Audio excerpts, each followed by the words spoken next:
Hello दोस्तों, कैसे हो? आपका स्वागत है तिरपान स्टडी सेंटर में। आज जो हम करने जा रहे हैं हिस्ट्री का चैप्टर अत्यंत महत्वपूर्ण है हर एक क्लास के बच्चों के लिए।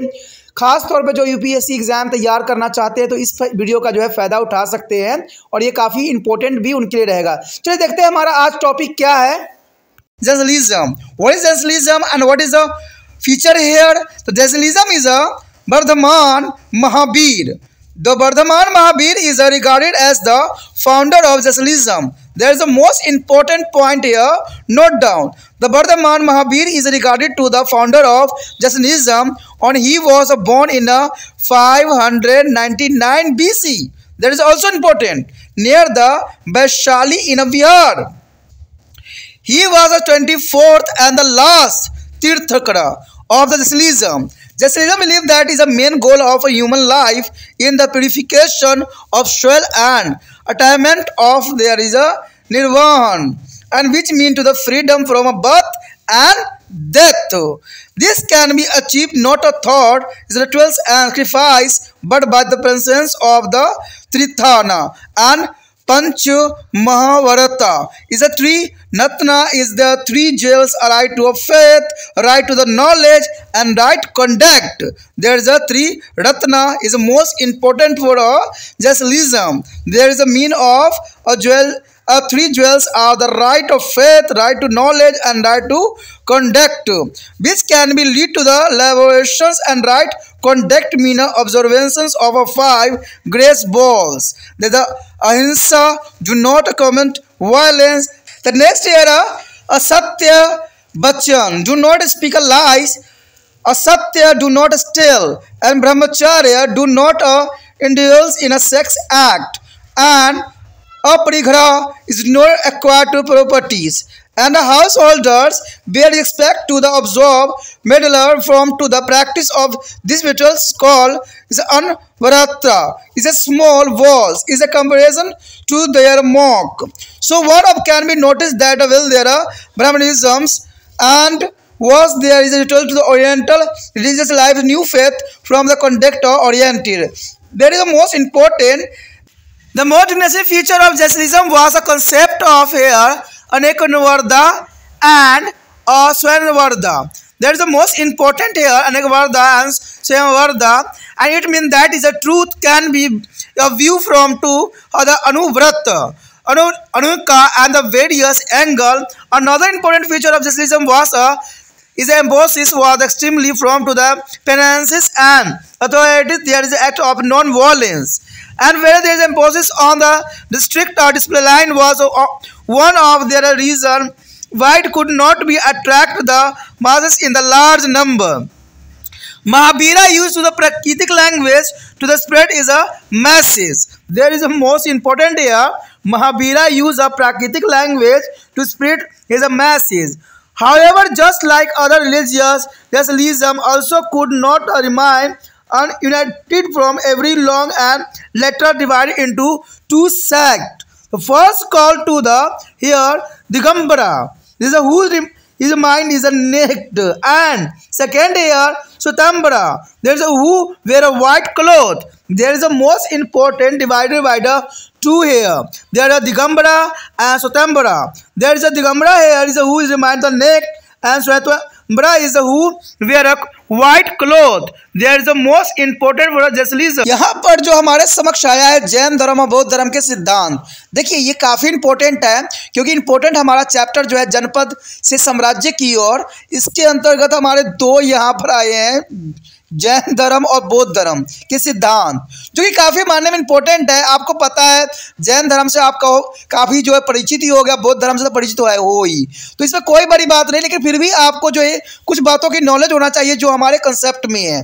अगर इस कंसेप्ट को अगर अच्छे से याद कर लेते हो ना, तो मुझे नहीं लगता कि आप किसी भी पेपर के लिए जो है लिखने लायक नहीं रहोगे। हर पेपर के लिए आपको जो है लिखने के लायक रहोगे अगर वो जैन धर्म के रिगार्डिंग क्वेश्चन आ जाता है या बौद्ध धर्म के रिगार्डिंग क्वेश्चन होता है। तो सबसे पहले हमारे समक्ष आता है जैन धर्म। देखिए जैन धर्म जो है बहुत काफ़ी इंपॉर्टेंट है। कहते हैं वर्धमान महावीर को जैन धर्म का स्थापक माना जाता है। यानी वर्धमान महावीर जो थे जैन धर्म के स्थापक थे। उनका जन्म जो था 599 यानी 599 ईसा पूर्व बिहार में वैशाली के निकट हुआ था। ठीक है, यानी 599 ईसा पूर्व बिहार में वैशाली के निकट हुआ था, जो कि आपको याद रखना चाहिए। वो जैन धर्म के 24वें और अंतिम तीर्थक थे। ये भी बात इंपॉर्टेंट है कि जो ये वर्धमान महावीर थे, ठीक है, ये 24वें, ठीक है, और अंतिम तीर्थक थे। इससे पहले 23 तीर्थक और हो चुके थे। जैन धर्म की आस्था थी कि मानव जीवन का मुख्य उद्देश्य है आत्मा की शुद्धि और निर्वाह प्राप्त करना, यानी मरण जीवन की जो आवागमन से मुक्ति पाना। हर एक इंसानों को जो है मोक्ष प्राप्त करने की इच्छा होती है, यानी जन्म और मरण की जो है कांडों से मुक्त होना चाहता है हर कोई इंसान। उनका कहना था कि इससे धार्मिक अनुष्ठानों और पशु बलि से जो है प्राप्त नहीं किया जा सकता, यानी आप कोई अनुष्ठान करके या पशु बलि को दे के जो है मुक्ति प्राप्त आप नहीं कर सकते हो, बल्कि इसकी प्राप्ति त्रिरत्न और पंच महाव्रत से होगी। और 5 महाव्रत और त्रिरत्न बहुत ही महत्वपूर्ण इनके समाज में माना जाता है। त्रिरत्न अथवा 3 स्वर्ग सिद्धांत। देखिए 3 स्वर्ग सिद्धांत क्या थे, बहुत ही इंपॉर्टेंट है, जिसको हर एक इंसान को जो है अनुसरण करना चाहिए। जैसे उचित विश्वास रखना किसी पे, उचित ज्ञान रखना, उचित व्यवहार, जिन पर चलकर मोक्ष की प्राप्त किया जा सकता है। देखिए कहते हैं कभी भी किसी चीज़ को किसी को बताओ तो हमेशा जो है दूसरे व्यक्तियों पर विश्वास करना जरूरी है, उचित ज्ञान भी होना जरूरी है और उचित व्यवहार भी जरूरी है। और ये इनका त्रिरत्न सिद्धांत था। मैं आपको पढ़ाता हूँ तो इसका मतलब मुझे भी इसका नॉलेज होगा, तभी मैं आपको बता रहा हूँ ना। तो ये बात यहाँ पर भी आती है कि उचित व्यवहार, जिन पर चलकर अगर मोक्ष प्राप्त करना है, उचित ज्ञान भी होना जरूरी है। ज्ञान रहेगा तभी आप किसी को समझा सकते हो, क्योंकि मैंने हर जगह से जो है दुनिया में खेला है, जाना है कि यहाँ पर क्या चल रहे हैं और कैसे हैं। ठीक है, इसलिए मैं विवश होकर आप लोगों के लिए जो है चैप्टर मैं लेके आया हूँ, क्योंकि मैंने देखा है कि MCQ से कुछ भी होने वाला नहीं है। जब तक अगर हमें कोई कंपटीशन है, कोई एग्ज़ाम की तैयारी करना है, तो सबसे इम्पोर्टेंट है कि आपको चैप्टर समझना बहुत ज़रूरी है। ठीक है, चाहे आप किसी भी क्लास या किसी भी कंपटीशन के लिए तैयारी कर रहे हो, जब तक आपको कॉन्सेप्ट क्लियर नहीं होगा आप नहीं कर सकते हो उसको अच्छे से। तो ये बहुत काफ़ी इंपॉर्टेंट है, इसलिए यहाँ पर त्रिरत्न जो है काफ़ी इंपॉर्टेंट रखता है कि आपको जो है मुझ पर विश्वास करना पड़ेगा। सबसे पहला सिद्धांत था कि उचित विश्वास भी जरूरी है। दूसरी बात होता है, मेरे को ऊपर आता है कि मुझे उचित ज्ञान भी होना जरूरी है। ठीक है, और इसके साथ आपको उचित व्यवहार भी करना है। यानी यही 3 रत्न जो है मैं अपने और आपके रिगार्डिंग समझाने की कोशिश कर रहा हूँ कि उचित विश्वास आपको होना चाहिए, उचित ज्ञान भी होना जरूरी है, उचित व्यवहार, जिन पर चलकर हम मोक्ष की प्राप्ति कर सकते हैं। उचित व्यवहार का अभिप्राय है कि 5 नियमों पर चलने की शपथ लेना। देखिए उचित व्यवहार का अभिप्राय यहाँ पर होता है कि यहाँ पर जो इसको 5 नियम पर चलने का शपथ लेना चाहिए। अब वो 5 नियम कौन से हैं देखते हैं। पहला नियम तो यही कहता है कि अहिंसा, देखिए किसी प्रकार की हिंसा न करे, यानी अहिंसा का सबसे पहला जो है सिद्धांत पे आपको चलना पड़ेगा। सत्य वचन, यानी झूठ मत बोलो। झूठ बोल के जो है हम कुछ तो आगे बढ़ जाते हैं, लेकिन जीवन में हमेशा पछताने के सिवा कुछ नहीं मिलता है। इसलिए हमेशा सत्य बोलिए, चाहे जो मर्जी हो, चाहे लोग आपको पसंद करें चाहे ना करें, झूठ कभी ना बोलो। कहते हैं झूठ की खेती कुछ ही समय के लिए होता है, लेकिन सत्य हमेशा ही उज्जवल होता है। सत्य को कोई धुंधला नहीं कर सकता है। आज के समय में बेशक झूठ का बोलबाला हो, लेकिन कहते हैं झूठ के आगे सत्य का ही चल सकता है, झूठ का कभी नहीं चलता है। तो इसलिए जो यहाँ पर महावीर ने साफ शब्दों में कहा था कि अहिंसा, सत्य वचन और असत्य, यानी चोरी न करे। चोरी करना सबसे बड़ा अपराध माना जाता है, चोरी नहीं करना चाहिए। अब देखिए आजकल के समय में एग्ज़ाम ऐसा हो गया है, जो बच्चे जो है आए दिन जो है मोबाइल से जो है चोरी कर रहे हैं, मोबाइल के टेक्नोलॉजी का फ़ायदा उठा रहे हैं। आज हाथ वाले मोबाइल लेके जाते हैं एग्ज़ाम देने, तो कभी मोबाइल लेके जाते हैं, कहते हैं टीचर भी कुछ नहीं कहते, धड़ल्ले से लोग चोरी कर रहे होते हैं। तो इसका मतलब आप जो 5 नियमों के पालन करने में असमर्थ हो चुके हो। उसके बाद है ब्रह्मचार्य, यानी भोग विलास में लिप्त न हो। कहते हैं आज के समय में देखा जाए तो लोग ब्रह्मचार्य को तो त्याग ही दिए हैं। आज तो बच्चे जन्म लेते नहीं है कि मोबाइल में उनके आ जाते हैं और तरह तरह के दृश्य दिखने लग जाते हैं, तो उन्होंने ब्रह्मचार्य की अवस्था को तो भूल ही चुके हैं। लेकिन महावीर ऐसा नहीं कहते हैं, कहते हैं 5 चीज़ों को आपको पालन करना पड़ेगा। उसके पश्चात है अपरिहाग्रह, यानी संपत्ति का अधिग्रहण।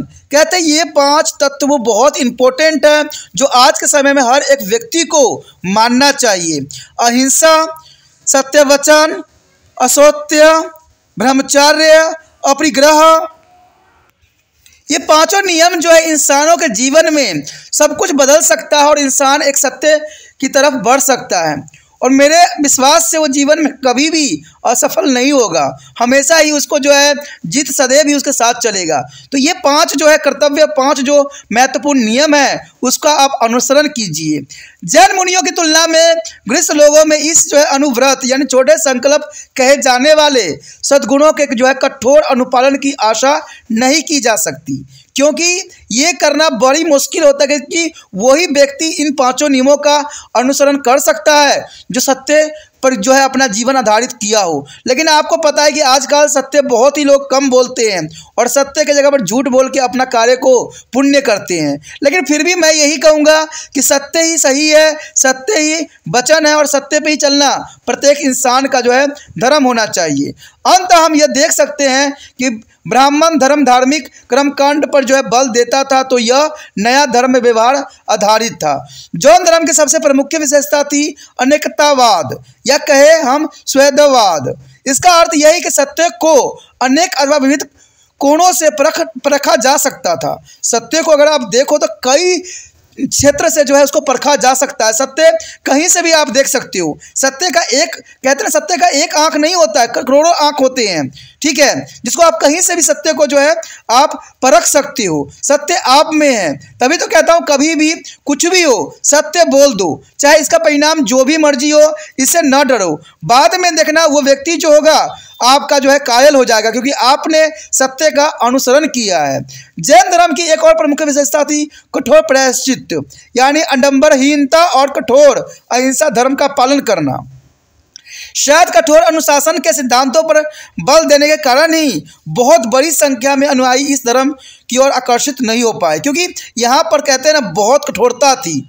मैं जानता हूँ एक बात कि जहाँ कठोरता होती है वहाँ पर कोई भी जाना पसंद नहीं करता है, क्योंकि आजकल हर एक व्यक्ति को सुख का आराम चाहिए, हर को जो है आसान जीवन चाहिए। इसलिए कठोर अनुशासन का सिद्धांत रहने के कारण कहते हैं इस धर्म में बहुत ही कम लोग आकर्षित हुए और कम ही लोगों ने इसका अनुसरण किया, जो कि बहुत बड़ी विडंबना है। महावीर ने अपने सिद्धांतों संदेशों के प्रचार के लिए प्राकृतिक भाषा का प्रयोग किया था।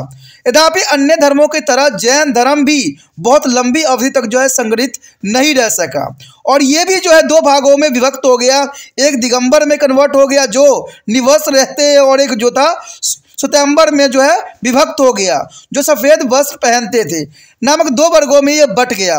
तो कहते हैं कोई भी धर्म जो है कई भागों में बटा है और सबने अपने अपने अनुसार धर्म को बना लिया है। लेकिन धर्म, मैं एक बात जानता हूँ, धर्म का अर्थ इतना होता है कि आपको मानव बन के अच्छे सादगी के साथ अपना जीवन यापन करना है, क्योंकि सभी धर्म एक ही चीज़ हमें सिखाती है, सत्य पे चलना, सत्य बोलना और सत्य कर्म ही करना।